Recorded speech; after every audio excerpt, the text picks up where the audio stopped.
بسم الله الرحمن الرحيم. السلام عليكم ورحمة الله وبركاته. أحييكم مشاهدينا الكرام وأرحب بكم في حلقة جديدة من برنامج العالم تحت المجهر. لقد مضى 14 قرناً منذ فجر الإسلام. إذا ما قرأنا صفحات التاريخ وقلبناها نرى أن العالم الإسلامي قد مر بتقلبات كثيرة ومراحل عديدة مثل باقي شعوب العالم. فبعد دولة الإسلام في المدينة المنورة وبعد الخلافة الراشدة نجد بني أمية يحكمون العالم الإسلامي، ثم بني عباس، وهناك تراث إسلامي عظيم في الأندلس، ثم حكومة آل عثمان والمغول في الهند. فنرى في هذا التاريخ أموراً تفرحنا وأخرى توجعنا، فنرى الازدهار والأمن والرخاء، ثم نرى الاضمحلال والاحتضار وثمة دمار. لكن السؤال الأهم هنا: ما هي الأسس والدعائم التي أدت بالعالم الإسلامي يزدهر ويرتقي؟ وأيضاً ما العوامل الأساسية للكوارث والنكبات والسقوط؟ المد والجزر في التاريخ الإسلامي هل مجرد مصادفات ومفاجآت أم وراءها أسباب قوية؟ هذا وغيره الكثير سيتم نقاشه في هذه الحلقة. أنا معكم أحمد حسن، الدارس في الصف الخامس بجامعة الرشيد، ومعي نخبة من طلبة جامعة الرشيد: أخ محمد شاهد الدارس في الصف السادس بجامعة الرشيد، وأخ محمد جميل الدارس في الصف السابع بجامعة الرشيد، وأخ محمد معاوية الدارس في الصف الخامس بجامعة الرشيد. النقاش بعد الفاصل.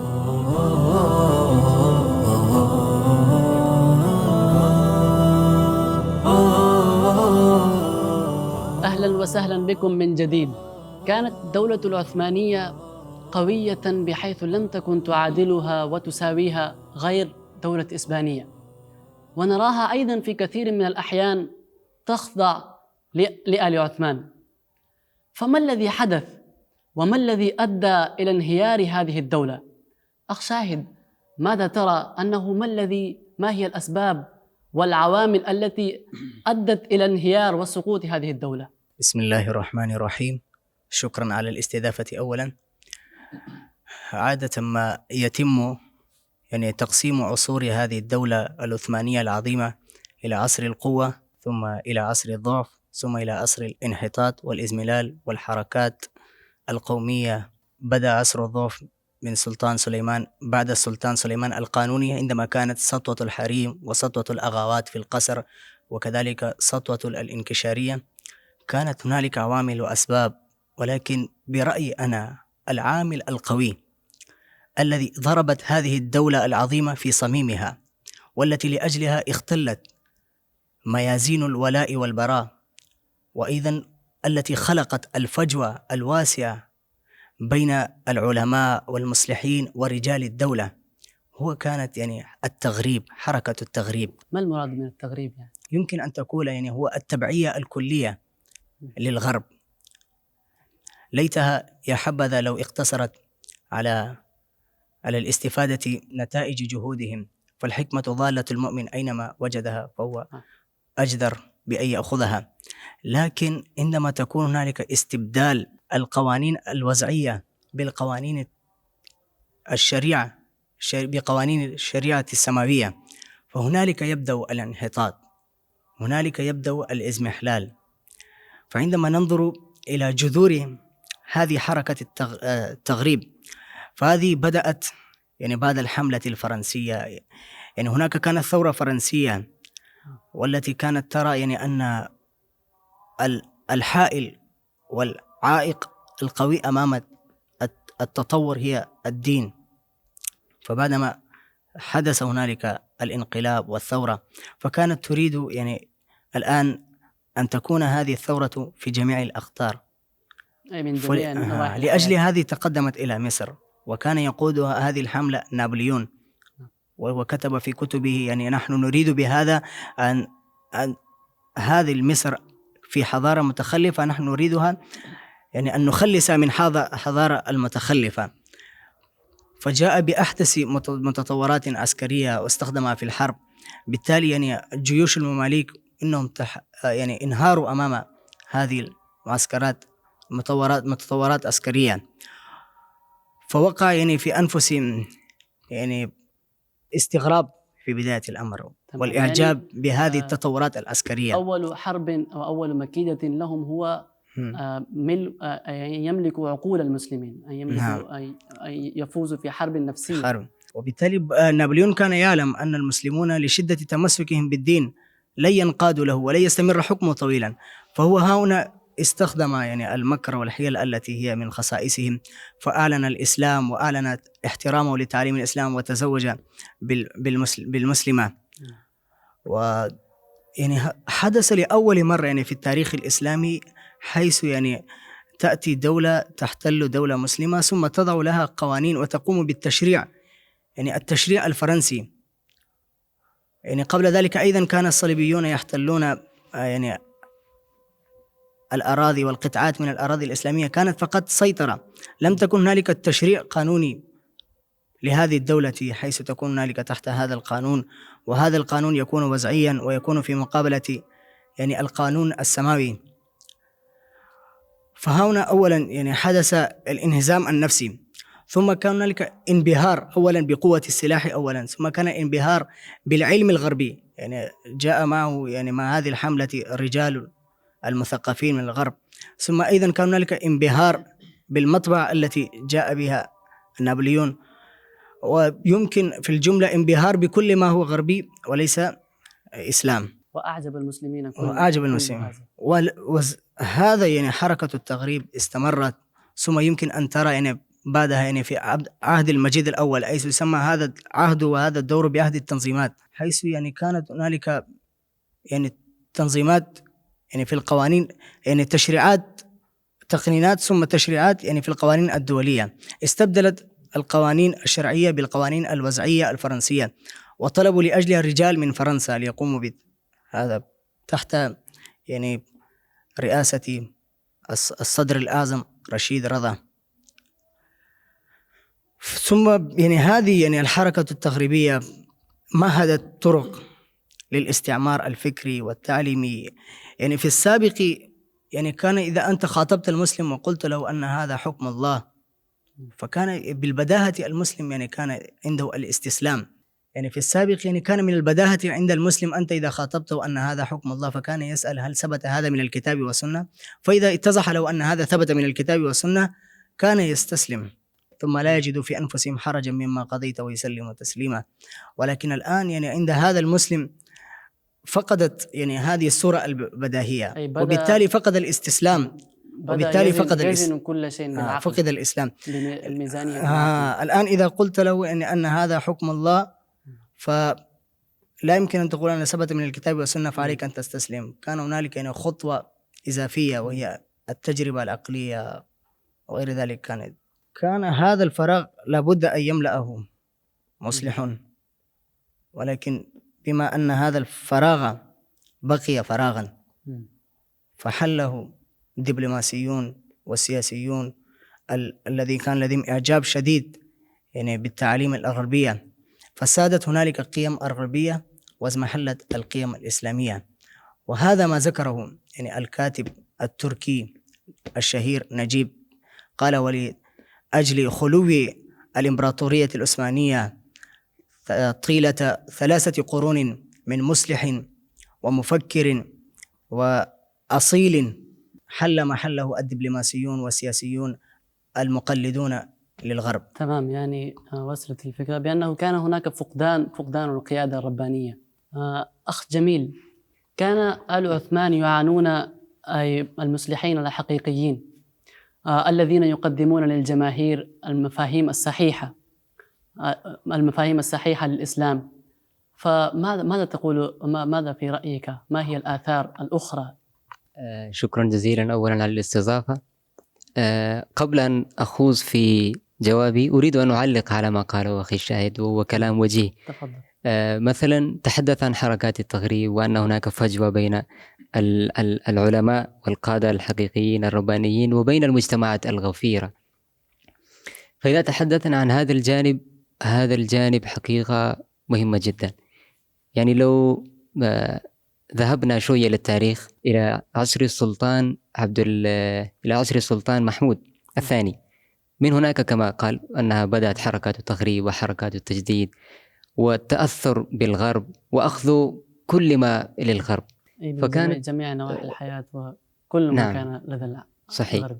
الآن نحن نحتاج إلى يعني أي قوم عندما يريد أن يأخذ من قوم آخر شيئا فما يأتي، وخاصة كان يأتي أشياء كثيرة بالاستمرارية خاصة من الغرب إلى الشرق. فنحن نحتاج إلى جماعات ثلاثة، كان لابد في المجتمع لصلاحية أن تكون هناك مجتمعات، طبقات ثلاثة في المجتمع. طبقة هي ترد، وهذا ما حصل بالفعل، يعني العلماء الحقيقيون المصلحون الذين كان عندهم مفاهيم صحية للإسلام، إنهم رفضوا كل ما يأتي من الغرب، سواء كان صحيحا صائبا أم كان فيه سقم، يرفضون كل شيء للغرب. وكانت طبقة أخرى وهي الطبقة المتأثرة بالغرب كليا، يعني هي تقبل كل ما يأتي من الغرب، تقبل وتستسلم له، لا يميز بين الصحيح والسقيم. نعم، يعني خذ ما صفى ودع ما كدر، هذا كان مرفوض عندهم وغير معلوم. الطبقة الثالثة التي كان لابد أن تكون، وأنا أرى أنها لم تكن، لأجل هذا سقطت الدولة العثمانية، والمسلمون في هذه العصور كذلك. هذا السبب أنا أراه ويراه الكثيرون أنه مستمر. هذا يعني ما ذلك السبب؟ يعني الطبقة الثالثة كان لابد أن تكون الطبقة هي المميزة بين الصحيح وبين الخاطئ، بين ما هو صالح لمجتمعاتنا وبين ما فيه سقم لمجتمعاتنا، وقد يزيد الأمر سوءا، قد يزيد المشاكل. لكن هذه الطبقة لم تكن موجودا ولا تكاد تراه في مجتمعاتنا الحالية. نعم. يجب أن يكون هناك مثلا، كان الاستفادة من العلوم والتكنولوجيا كان هذا لازم، لكن في نفس الوقت وفي نفس السياق كان لابد أن يكون هناك من يخبر أن، كما قال علامة محمد إقبال، أنك عندما تريد أن تتعلم الإنجليزية فلست تحتاج إلى أن تكون إنجليزا، وهذا ما يثبت من السنة أيضا كان. نعم، يعني الإسلام لا يمنعك عن الاستفادة من أي مجتمع كان، فخذ ما صفى ودع ما كدر، فقط لازم أن تراعي هذا الأمر.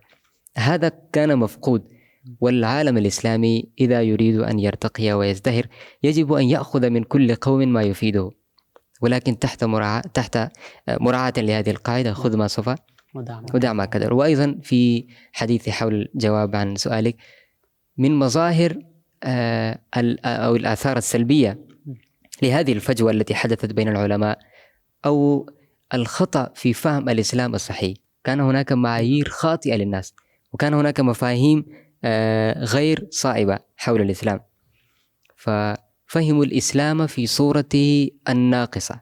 ومن آثاره كذلك ترى أن العالم الإسلامي قد أطبق عليه الصوفية المنحرفة. الصوفية المنحرفة يعني كانت موجودة من قبل في العصر العباسي عندما نرى، ولكنها كانت ركنا منعزلا في المجتمع. أما في ظل الدولة العثمانية في تركيا بالتحديد أكثر، كانت هناك رعاية من جانب كثير من سلاطين آل عثمان، حتى أصبحت الصوفية المنحرفة هي الدين وصارت هي المجتمع، وأصبحت وانتشرت المقولة العجيبة ولعلكم سمعتم كثيرا أن من لا شيخ له فشيخه الشيطان. يعني هذه المقولة العجيبة جدا الإنسان يندهش لها، يعني كيف من لا شيخ له فشيخه الشيطان؟ كان ينبغي أن يقال من لا كتاب له والسنة له والمنهج من السلف الصالح شيخه الشيطان. لكن الصوفية، ويراد من الصوفية هذه الصوفية المتواجدة في المجتمع. نعم، حددت هنا الصوفية بالانحراف، فهناك ما هي الصوفية الحقيقية وهناك مقاصد. نعم، عندما أتحدث عن صوفية أقيدها بالمنحرفة، بالانحراف عن الصوفية التي هي بعيدة عن كتاب الله وسنة رسوله صلى الله عليه وسلم، وبعيدة عن منهج أكثر علماء الأمة الإسلامية. نعم، وكتب مملآنة من الأمة، من العلماء الربانيين حقيقة. الصوفية التي هي تحمل أفكار بعيدة عن كتاب الله وسنة رسوله والمنهج للسلف الصالح، هذه الصوفية التي أريدها بالتحديد. هذه الصوفية تحمل جوانب كثيرة وهي سلبية، وهي مفاهيم خاطئة للإسلام. لكن ما هي العوامل التي بها انتشرت هذه الصوفية المنحرفة؟ نعم، إذا ما تحدثنا عن العوامل، فمثلا لما جاء عصر السلطان عبد الحميد الثاني هو دعا إلى الرابطة الدينية والجامعة الإسلامية، لأجل أن الأمة كانت تحتاج، الأمة في انتشار والأمة في تشتت وحالة من التدهور والظلم والقهر، تحتاج إلى الاتحاد العالمي، الاتحاد للعالم الإسلامي. فدعا إلى الجامعة الإسلامية والرابطة الدينية. أكبر عائق أو ثقل في هذه الدعوة كان الصوفية المنحرفة بكل طرقها وبكل أصنافها، تشكل ثقلا في هذه الدعوة إلى الجامعة الإسلامية. لماذا انتشرت؟ لأجل أن السلاطين كان لهم رعاية كريمة لهذه الفئة من الناس. وأيضا لما جاء عصر السلطان عبد الحميد كانت الأمة تحاك لها المؤامرات، كانت الأمة في أوقات عصيبة، الأعداء يخططون ويهجمون من كل جوانب، فالأوقات صعبة جدا. فالصوفية هذه الأمور كلها جعل الناس يحتضنون الصوفية، أو بالتعبير أكثر الصوفية كانت تحتضن هؤلاء الناس الذين هم خائفون من هذه الأوقات الصعبة والمخططات اليهودية والغربية. وهناك عامل آخر أيضا، وهو أن هؤلاء الصوفية المنحرفين إنهم بدعوى أنهم مشتغلون بذكر الله والتهجد والعبادة، لذلك إنهم يعيشون في الزوايا ويطعمون ويكسون على نفقات الأغنياء والمحسنين والأثرياء، لذلك لا يجدون أنفسهم باقتراف عمل يكسبون قوتهم من ورائه، لذلك هم فهذه طريقة جيدة لكسب العيش الجيد. لذلك العجيب إن هؤلاء يدعون التقشف والزهد والقناعة بالقليل من العيش والتافه، ولكنك تراهم أرغد عيشا وأترف حياة. نعم. إذا تحدثنا عن آثار سلبية لها للمجتمعات بسبب هؤلاء المتصوفين المنحرفين، فسدت لدى كثير من هؤلاء الصوفية عقيدة القضاء والقدر. أنا فقط أريد أن أقتبس ما قاله أحد المستشرقين الألمان، وهو يصف حال المسلمين في العصور المتأخرة، يقول: طبيعة المسلم التسليم لإرادة الله والرضا بقضائه وقدره، وكان لهذه الطاعة أثران. في العصر الإسلامي الأول كان هذه العقيدة تدفع في الروح في الجندي روح الفداء، فكانت هناك انتصارات متواصلة. ولكن في العصور المتأخرة إنها جعلت من العالم الإسلامي في حالة من الركود والجمود، هذا الجمود الذي خيم على العالم الإسلامي. مثلا يعني كما ذكره إقبال، يعني خرجت من الزاوية حزينا لم أجد فيها الحياة ولا الحب ولا الحكمة والبصيرة التي كانت تتصف بها يعني الزاوية، الحكمة البصيرة. هنا كان يعني أوراد، ولكن الحكمة والبصيرة يعني كانت مفقودة. نعم. وهو لنكون واقعيين، هو يقصد الصوفية المنحرفة. فهنا مثلا في باكستان وشبه القارة الهندية، في تركيا، في كثير من المناطق هناك صوفية بكل معنى الكلمة، وتعني هذه الصوفية تزكية النفس، تزكية النفس عن الرذائل، تزكية النفس عن أخلاق ذميمة، يعني بمعنى آخر الإحسان الذي هو مطلوب والذي هو مقصد من مقاصد بعثة النبي عليه الصلاة والسلام، كما قال تعالى: لقد من الله على المؤمنين إذ بعث فيهم رسولا إلى آخر الآية. ويزكيهم. طبقتان كلاهما.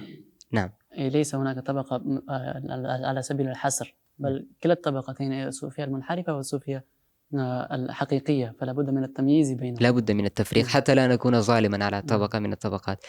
وكنت أتحدث عن هذا المستشرق الألماني، ولما وصف، انظر هذا الكافر، يعني هذا المستشرق وهو كافر أدرك هذه الحقيقة، حقيقة الإيمان بالإيمان بالقدر الذي كما فهمه السلف، وبين الإيمان بالقدر كما ابتدعه الخلف. وقد صاغ علامة محمد إقبال في ذلك الشعر قال: من القرآن قد تركوا المساعي وبالقرآن قد ملكوا الثريا. وفي الأردية قال لو تذكر في الأردية: معززته مسلماه وكان أرتم خار ويتارك قرآن وكان. فإذن وأيضا يقول: إلى التقدير ردوا كل سعي، يعني كل ما يحدث بهم هذه حالة من العجز والضعف، لا يليق بالمسلم أن يكون عاجزا، أن يكون ضعيفا. نجتهد ونتوكل على الله، كما قال: اربط واعقل وتوكل على الله. نرى لذلك مثالا، كما كان نابليون بونابرت لما احتل مصر، نعم. فأصدر منشورات ووزعها على الأهالي، ويقول ما وقع عليكم من الاحتلال والأسر هذا كله بسبب قضاء الله والقضاء. وقدره. نعم. نعم. فكل من حاول الاعتراض بهذا فهو كأنه يحاول الاعتراض للقدر والقضاء. نعم. وهذه أصدر هذه المنشورات بين الأهالي. نعم. وقد يكون الأمر أكثر تطبيقا إذا ما طبقناه مثل ما يفعل الآن الجيش الإسرائيلي. الجيش الإسرائيلي يوزع مرسومات وتقول إن المقاومة الإسلامية هي تستخدمكم كدروع بشرية، ويوزع من الطائرات هذه المنشورات. لو كان في زمنه هذه الطائرات لنشر هذه المرسومات مثل هذا بالطائرات. على أي حال. فهذه الصوفية المنحرفة بحياتها من أولها إلى آخرها كانت تدور حول الذكر بصورته المنحرفة، وترفض السعي في مناكب الأرض لطلب الرزق والأمر بالمعروف والجهاد. هذه أمور مرفوضة عندهم فقط يعني إنهم مشتغلون بالذكر في صورة المنحرفة. كيف تكون أذكارهم عامة؟ باستماع الملاهي وضرب الدف. حتى قال أحد ويحسبون هذا من الطاعة ويعدونه قربة إلى الله. يقول أحد وهو من خواص السلطان عبد الحميد اسمه أبو الهدى الصيادي لعله، يقول اضرب الدف وجانب جاهلة. ويقول في الأخير كل ما حرك قلبا ساكنا وأجال الروح فهو بر. يعني يحسبونه طاعة، ضرب الدف وغيرها. عن هذا قال الحافظ ابن القيم رحمه الله، يقول تلي الكتاب فأطرقوا لا خيفة لكنه إطراق ساه لاهي، وأتى الغناء فكالحمير تناهقوا والله ما رقصوا لأجل الله. يعني رقصهم. يقول أيضا دف ومزمار ونغمة شادن فمتى رأيت عبادة بملاهي. لا تكون بالملاهي. يعني العبادة لا تكون بالملاهي. أخ معاوية، دين الله شامل لجميع جوانب الحياة. أخبرنا كيف كان مفهوم العبادة في العصر الأخير من الخلافة العثمانية. أشكركم على إتاحتكم إياي فرصة الحديث، فجزاك الله خيرا. هذا ما تحدثت به، فهذه نقطة مهمة جدا. يعني من الشروط التمكين التي جعلها الله سبحانه وتعالى لتمكين أي دولة هو العبادة. فالعبادة بمفهومها الشامل يعني في جميع نشاطات الحياة. مثلا فكان يعني أوائل أوائل الدولة العثمانية كان يفهمون من العبادة يعني مفهوم الشامل لجميع نشاطات الحياة وما يتعلق بالحياة. فكان السياسة أيضا من الدين، والمعاملة أيضا من الدين، والمعاشرة أيضا من الدين، والعبادة أيضا من الدين، والعقائد يرأس هذه الأشياء كلها من العبادة، من أداء الصلوات وأداء الزكاة والسياسة وكل هذا. نعم هكذا. وكذلك نرى في يعني أن العلوم الدينية سواء كانت أو العصرية أو الدنيوية فكلها كانت تأتي تحت مفهوم العبادة. يعني الدين كله عبادة لو قلنا يعني على الصواب. فنرى يعني في دور يعني سلطان محمد الفاتح، فشمس الدين كان يعني عالما صوفيا كذلك، وعالم ماذا كان يتعبد المولى بالعلوم الدينية وبالعلوم الدنيوية، وكان عالما بالطب بأمراض الجسدية، وكذلك يعني كان يعرف الأمور التي تتعلق بالسياسة والجميع التي تتعلق بالحياة. حيث يعني بعدما جاء السلطان محمد الفاتح بعد فتح قسطنطينية جاءه ويريد أن يدخل معه في الخلوة، فمنعه الشيخ شمس الدين منعه وقال يعني لا إن دخلت في الخلوة فتجد لذة وهي تسقط في عينيك أمور الدولة، فبذلك يختل النظام، يعني تختل أمور النظام أمور الدولة، تشتغل بالعبادة وتفوتك أشياء أخرى وكذلك طيب وكذلك نبهوا بأن يعني غرض الخلوة هو تحصيل العدالة. فيعني فهم من هذا القول بأن الاشتغال بأمور الدولة هي أيضا من العبادة، هي أيضا من الخلوة.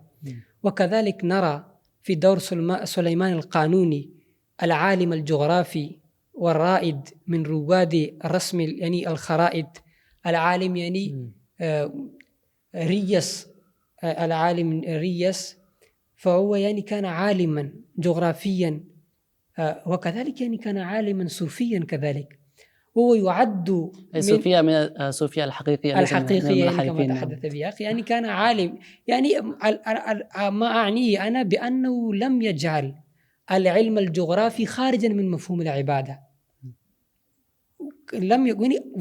واعلم وعلما بأن دور سليمان القانوني كان الدولة العثمانية في أوج المجد والفضل والكرم، وفي هذا الدور يعني كان مشتغل بعلم الجغرافي. حتى هناك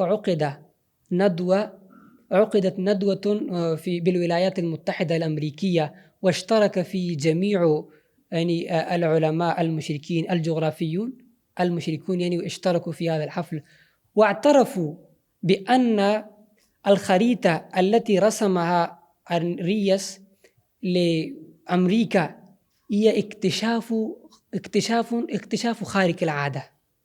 وكذلك اتفقوا بأن هذه الخريطة التي رسمها الشيخ يعني الريس الجغرافي العالم يعني إنه من أقدم خرائط الأمريكا، خرائط الأمريكية، أي لم يسبق لها نظير، لم يسبق لها أي نظير. وكذلك لو رأينا يعني كانوا يفهمون السياسة أيضا من الدين، وكذلك كما قال الدكتور علامة إقبال في قوله في الشعر في الأردية، قال جلال بادشاهی ہو کہ جمہوری تماشا ہو جدا ہو دین سیاست سے تو رہ جاتی انگیزی.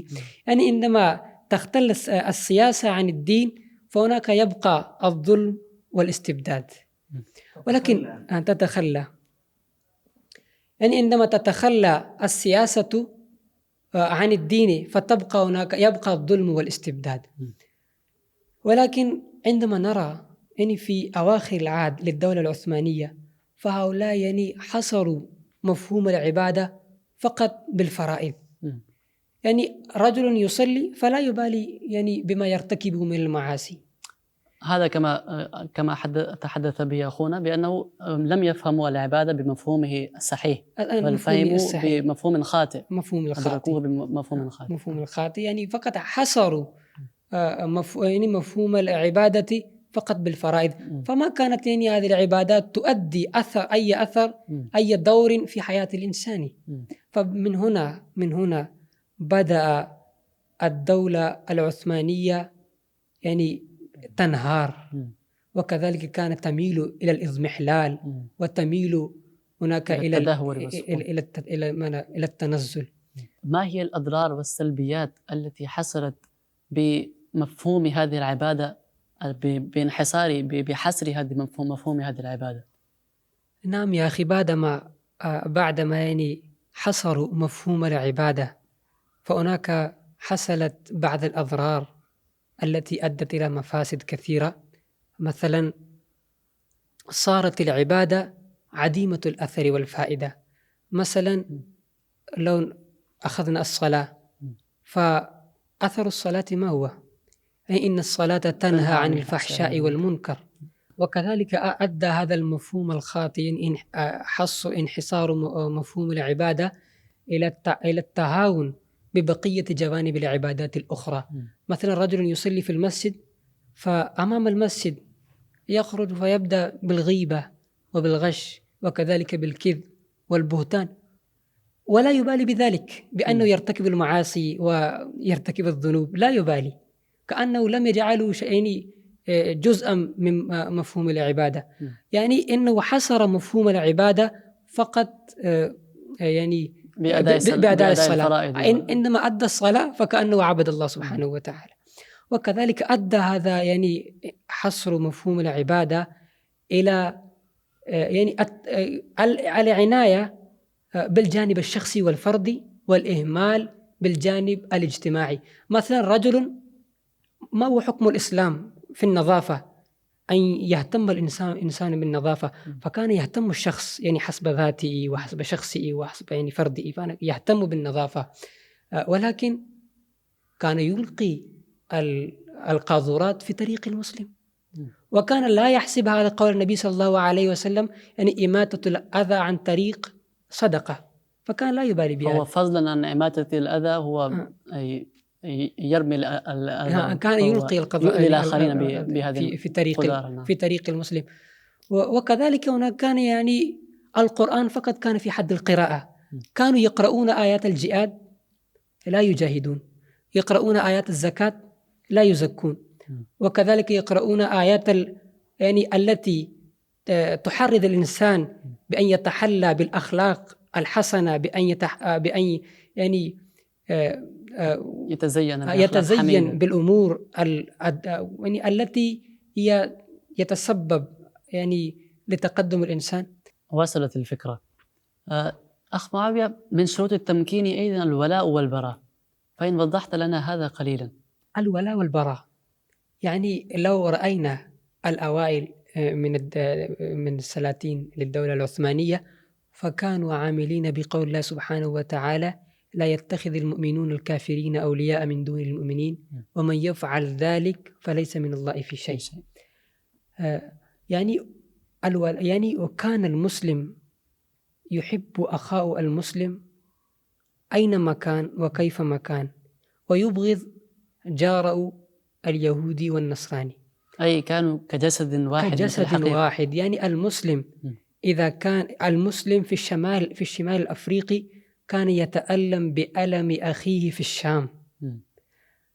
وكذلك هناك أمثلة كثيرة التي توضح لنا هذا المفهوم. مثلا لو أخذنا هناك عندما تم احتلال فرنسا على الشام، فناصر المسلمو ليبيا، وكذلك يتضح هذا المفهوم يعني بعدما احتل فرنسا مصر، فناصر مسلمون ليبيا والحجاز يعني إخوانهم في مصر، وكذلك بعدما أرسل الدعوة السلطان عبد الحميد، وكان هناك يعني المحبة والمودة فيما بين المسلمين، كانوا رحماء فيما بينهم وأشداء على الكفار. ولكن بعد القرن، خاصة بعد القرن السادس عشر والسابع عشر، يعني بعد نهاية دور سليمان القانوني، فهناك نرى يعني الضعف الكبير الذي دب في عهود يعني التي تلا دور السلطان سليمان القانوني. فأنا لا أنسى ذكرى ضرب الذي ضرب به الباشا محمد علي، يعني كان والي مصر، يعني كان دور يعني حكمه حوالي 45 سنة، فكان يعني خلال هذه المدة يعني يتولى الكفار، وكان يقتبس منهم القوانين، وكان يعني يسير بسيرهم ويأخذ منهجهم. يعني لو قلت أنا فلا أكون يعني خاطئا بأنه استبغى بصبغة الغرب.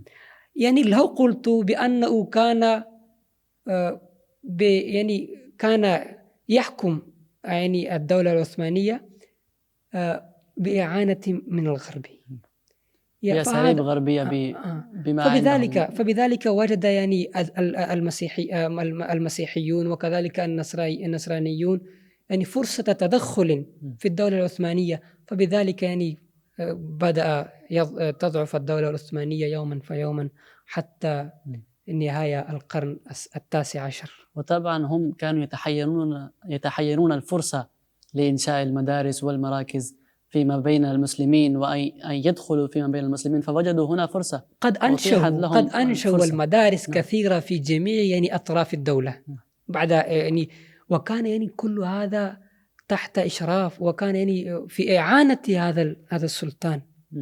فهذا يعني فعل ما فعل بالدولة العثمانية. أود أن أذكر شيئا. نعم تفضل لو سمحتم.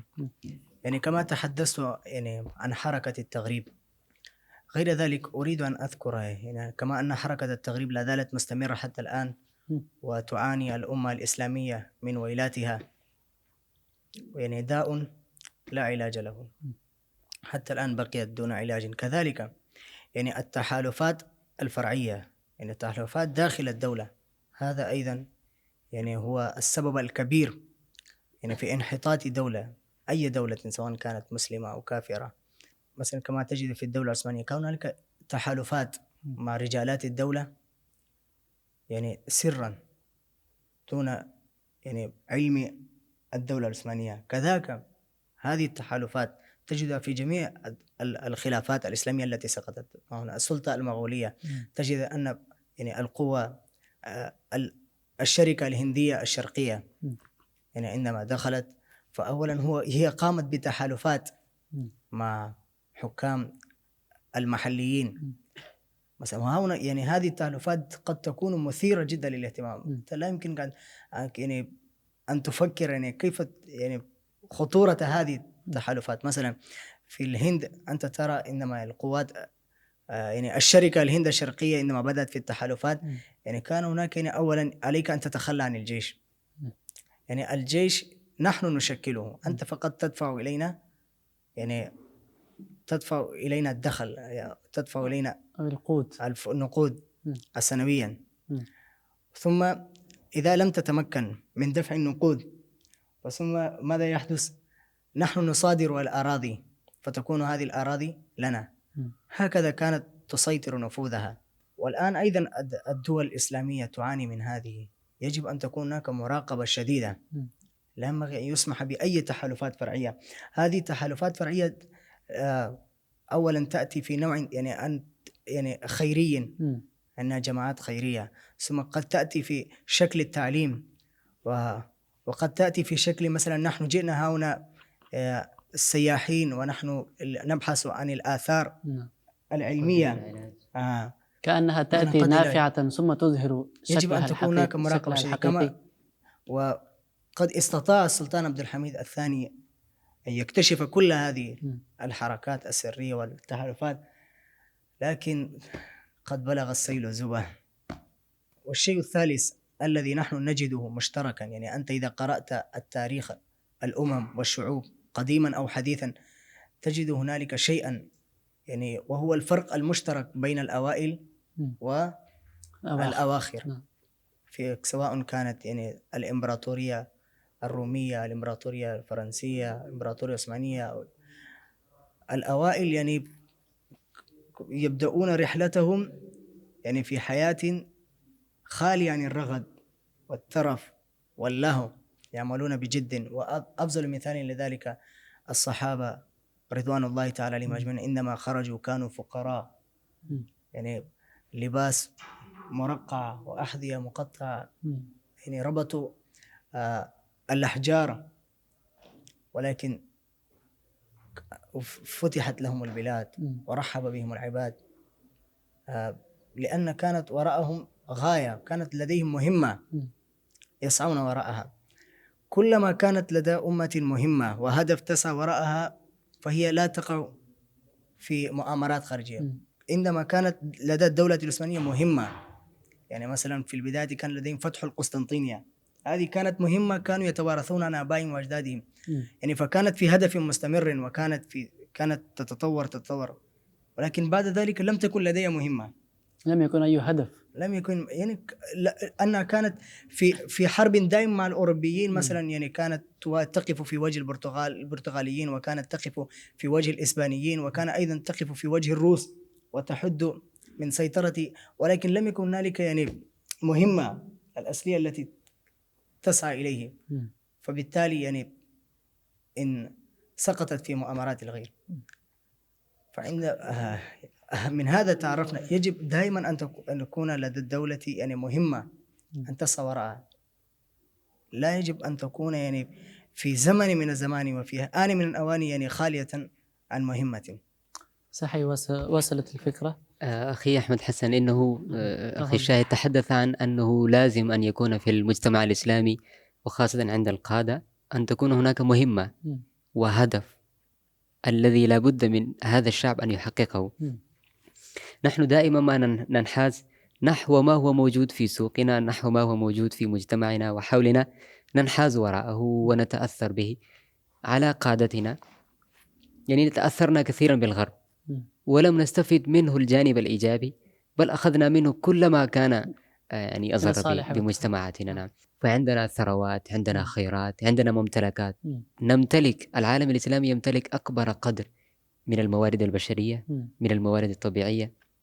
يجب أن نستغل هذه الموارد، ويجب ألا ننحاز لهذه الطلبات الموجودة في السوق. يعني كما يقول هناك قاعدة supply and demand. يجب أن ننشئ نحن الطلبات. المجتمع قد يريد منك شيء، لكن أنت يجب أن تعطيه طلب. قل للمجتمع هذا يجب أن تحققه وهذا يجب أن تطلبه. بالتالي يمكن أن نضرب لتتضح الصورة أكثر. أن تعطي أنت المجتمع هدفا، هذا هو ليحققه. نعم. يجب أن تعطيه هدف، يجب أن تخبره أنه يمكننا تحقيق هذا بعد سنوات، 10 سنوات، 30 سنة، 20 سنة. يجب أن تكون هناك تطلعات، تكون الخطة. نعم. نحن يعني منذ سقوط الخلافة العثمانية مررنا بمراحل عديدة. العالم الإسلامي الآن في تشتت. كما قلت أن كان للمسلمين الدور، كان للمسلمين عهد من الرقي، حتى العالم كله استفاد. هناك كتاب للشيخ أبو الحسن الندوي رحمه الله، ماذا خسر العالم بانحطاط المسلمين. يعني عندما انحط المسلمون فالعالم خسر، ليس فقط المسلمون. لذلك علينا أن نقود هذا العالم. كنا نقود والعالم ما زال يحتاج إلى القيادة. يجب علينا أن نقود، يجب علينا أن نعرف ذواتنا ونكتشف ممتلكاتنا وقدراتنا وخيراتنا. لدينا الكثير. حركة الدعوة والتبليغ وتعرف أنها منتشرة وحظيت بالقبول في العالم كله. أي بقعة من بقاع الأرض لا تجد هنالك حركة من حركات أو جماعة من هذه الحركة. ماذا تحمل شعار تقول أنفق في سبيل الله مالك ووقتك وجهدك. المال والوقت والثروة والنفس، هذا ما يملكه الإنسان والكل يسعى إليه لتحقيقه لنفسه، لأولاده، لمجتمعه. وحركة الدعوة والتبليغ تقول أنفق كل هذه في سبيل الله. إذن أعطاها طلبا وقال للمجتمع يجب أن تحقق هذا، أنت تحتاج إليها. فيجب أن لا ننحاز نحو ما هو موجود في السوق. يجب أن ننشئ هناك طلب، نقول للمجتمع حقق هذا الهدف. إنك أنت تحتاج، أليس العالم الإسلامي يحتاج إلى بل العالم كله يحتاج الآن إلى قادة حقيقيين. هؤلاء القادة الموجودون في العالم الآن المؤثرون الذين جعلوا العالم كله في اضطهاد، جعلوا العالم كله في حالة من الاستبداد والظلم والقهر. هؤلاء ليسوا قيادة حقيقيين، إنما نحتاج إلى قيادة حقيقية. والقيادة الحقيقية يكون بالمعايير الصحية، والمعايير الحقيقية موجودة عند الإسلام. فيجب على العالم الإسلامي أن يستغل هذه فرصة، وهي فرصة ذهبية. يجب أن نؤمن أن هذه نقطة التحول. تمام، جميل جدا. يعني حتى يعني الحضارة التي تقوم عليها الغرب، يعني الأسس والمبادئ التي قامت عليها الحضارة الغربية هي في نفسها يعني غير معقولة. مثلا القوة، مثلا جعلت القوة غاية ليست وسيلة. أو مثلا الحرية، ليست لديها حتى الآن معايير للحرية. أو أيضا مثلا الحقوق، ليست لديها يعني الحدود والقيود للحقوق. يعني حقيقة هذا كل هذه المعايير جوفاء لا حقيقة لها، ليس وراءها أسس. وهذا ما ذكر يعني علامة إقبال كثيرا، يعني قال هذه يعني الحضارة الغربية يعني لا تحمل في نفسها شيئا جديد، هي تتغنى نفس الأغنية القديمة، ويوما ما ستسقط. يعني مثلا الدول الإسلامية رغم يعني كانت هناك يعني كانت دول قوية، لكنها سقطت بعدما يعني اصطدمت بالقوات الكبرى، من قوات التتار، وأيضا القوات الصليبية، وأيضا مثلا البيزنطيين أو إنجلترا بريطانيا. ولكن هذه يعني الحضارة الغربية كما يذكر علامة يقول أنها سوف تسقط نفسها بنفسها، لأنها لا تحتاج إلى عامل آخر. وهذا ما نراه فعلا هذه الأيام. جميل جدا، ما شاء الله. كان الحوار مثريا وشيقا جدا.